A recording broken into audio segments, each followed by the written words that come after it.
In the lexicon of human survival, we trust solid ground. We build our civilizations on the promise that the floor beneath our feet will not move. We forge steel because it is rigid.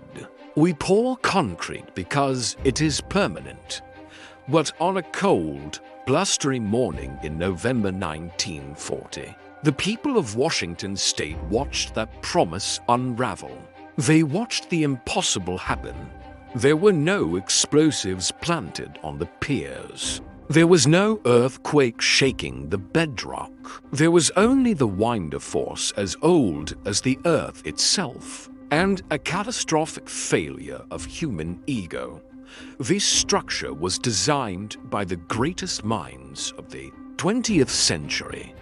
It was built to withstand the weight of armies. Yet, it was destroyed by a breeze that wouldn't have blown the hat off a pedestrian. This is not just a story about a bridge falling down. It is a forensic autopsy of hubris. It is the story of how the quest for elegance blinded us to the laws of physics. Welcome to the Tacoma Narrows. Welcome to the day gravity finally collected its debt. To understand the disaster, we must understand the desperation of the era. The late 1930s. The Great Depression still had its cold grip on the American throat. The Pacific Northwest was isolated, cut off by the deep, treacherous waters of the Puget Sound. For decades, the only way across was by slow, unreliable ferries. The people didn't just want a bridge. They needed a lifeline. They needed a monument to the future. Enter Leon Moisseiff. In the world of civil engineering, Moisseiff was not just a builder.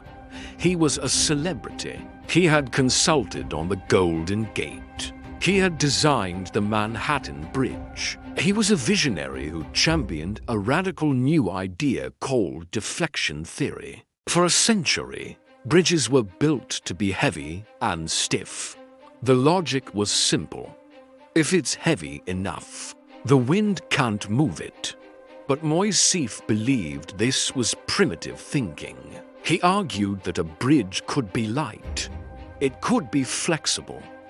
He believed the cables themselves would absorb the energy of the wind, allowing the deck to be incredibly slender. It was a seductive theory, and more importantly, it was cheap. The original budget for the bridge was $11 million. Moisseiff's design cost only $6 million. It was sleek, beautiful, and affordable.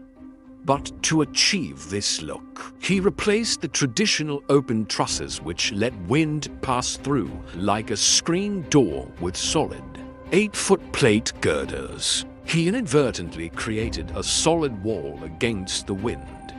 He didn't build a bridge. He built an airfoil, a wing, and he tethered it over a wind tunnel. The warning signs appeared before the paint was even dry. During construction, workers experienced nausea. They chewed on lemons to fight off seasickness while standing on solid steel. When the bridge opened in July 1940, the concrete deck didn't stay flat.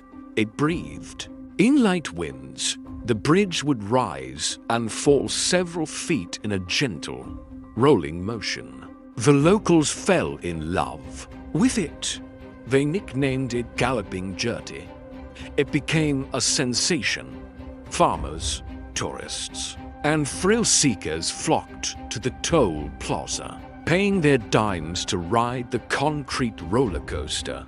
It was fun. It was a novelty. It was the arrogance of a society that believed it had conquered nature so thoroughly that danger had become a form of entertainment. But in the backrooms of Seattle, the laughter died out. Engineers were quietly panicking. Insurance agents were getting nervous. In fact, one local insurance agent, Hallet, are French, was so convinced the bridge was doomed that he pocketed the premiums for himself, never actually filing the policies with the state. He bet on the collapse. He knew that when the bridge went down, there would be no paperwork to prove he had stolen the money. We are approaching the moment of critical failure, but before the cables snap, I have a mission for you. We are building an archive of these disasters, a library of human error to keep this channel operating. We need to reach 1,000 subscribers who demand high quality, deep dive history. If you want to see more content like this immersive, dark, and detailed, hit the like button and subscribe now. Join us. Don't let history be forgotten. Now, let's go to November 7th, 10 a.m. The wind was steady at 42 miles per hour. A strong breeze, but nothing catastrophic. However, this time, the frequency of the wind matched the natural resonant frequency of the bridge. The gentle rolling stopped. A new demon took over. Torsion.